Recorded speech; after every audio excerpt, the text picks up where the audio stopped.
Hi అండి. అందరికీ నమస్తే అండి. ఈరోజు ఇంకో టాపిక్‌తో మీ ముందుకొచ్చాను. ఈరోజు చెప్పబోయే టాపిక్ హెయిర్ కలర్స్ గురించండి. హెయిర్ కలర్ చాలామంది వేసుకుంటూ ఉంటారు. ఏందంటే చిన్న వయసుకే వైట్ హెయిర్స్ రావడం వల్ల తప్పదు అనేసి వేసుకుంటుంటారు. కానీ నా ఒపీనియన్ ఏమంటే తలలో అక్కడొకటి వెంట్రుక వస్తే కలర్స్‌ని ఎంకరేజ్ చేసుకోకండి. కలర్స్ వేసుకోకుండా మీరు జస్ట్ రెడ్ హెన్నా అది అప్లై చేసుకొని కవర్ చేసుకోండి.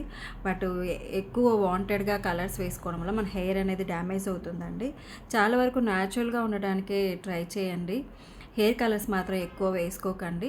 చాలామంది ఒపీనియన్ ఏమంటే మేము పట్టించుకున్నప్పుడు మాకు ఏమి హెయిర్ ఫాల్ అవ్వలేదండి. సో ఇన్ని సంవత్సరాల తర్వాత హెయిర్ ఫాల్ అనేది జరిగింది అని చెప్తుంటారు. బట్ దానికి కారణం అనేసి హెయిర్ కలర్సే అండి. ఏమంటే మీకు అప్పుడు పెట్టుకున్నప్పుడు అది ప్రాబ్లమ్ ఇవ్వదు. ఒక హెయిర్ పైన వాంటెడ్‌గా అస్తమానం కలర్స్ పెట్టి ఏమైపోతుందంటే ఆ హెయిర్‌కి అనేది రూట్ అనేది చనిపోయి హెయిర్ డ్యామేజ్ చేస్తూ మీకు హెయిర్ ఫాల్‌ని చేస్తూ ఉంటదండి. కలర్స్ ఉన్న ఎఫెక్టివ్ ప్రాబ్లమ్ అదే అండి.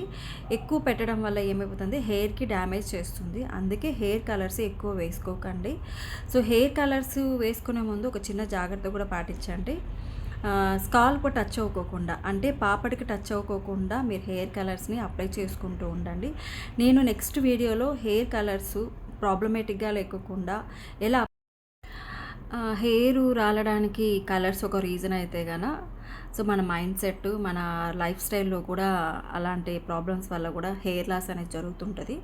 సో తప్పకుండా మీరు హెయిర్ కలర్స్ అనేది ఎక్కువగా వాడకుండా న్యాచురల్గా ఉండడానికి ట్రై చేయండి. న్యాచురల్ కలర్సే వేసుకోండి ఖచ్చితంగా. అప్పుడు హెయిర్ అనేది డ్యామేజ్ ఇప్పుడున్న లైఫ్ స్టైల్లో వచ్చేసి మన హెయిర్కి జాగ్రత్తగా ఉండేంత ప్రోటీన్స్ అయితే మన ఫుడ్లో ఇవ్వట్లేదు. లైఫ్ స్టైల్ అలా ఉంటుంది. ఏదో టయానికి తింటున్నారు టయానికి పోతున్నారు అనే ఇదిగానే ఉంటున్నారు కాబట్టి సో చాలా వరకు మీరు హెయిర్ కలర్స్ వాడకుండా న్యాచురల్గా ఉండటానికి ట్రై చేయండి. అప్పుడు హెయిర్ అనేది చాలా బాగుంటుంది ఇది అని నేను చెప్తున్నాను. Okay, thanks for the watching.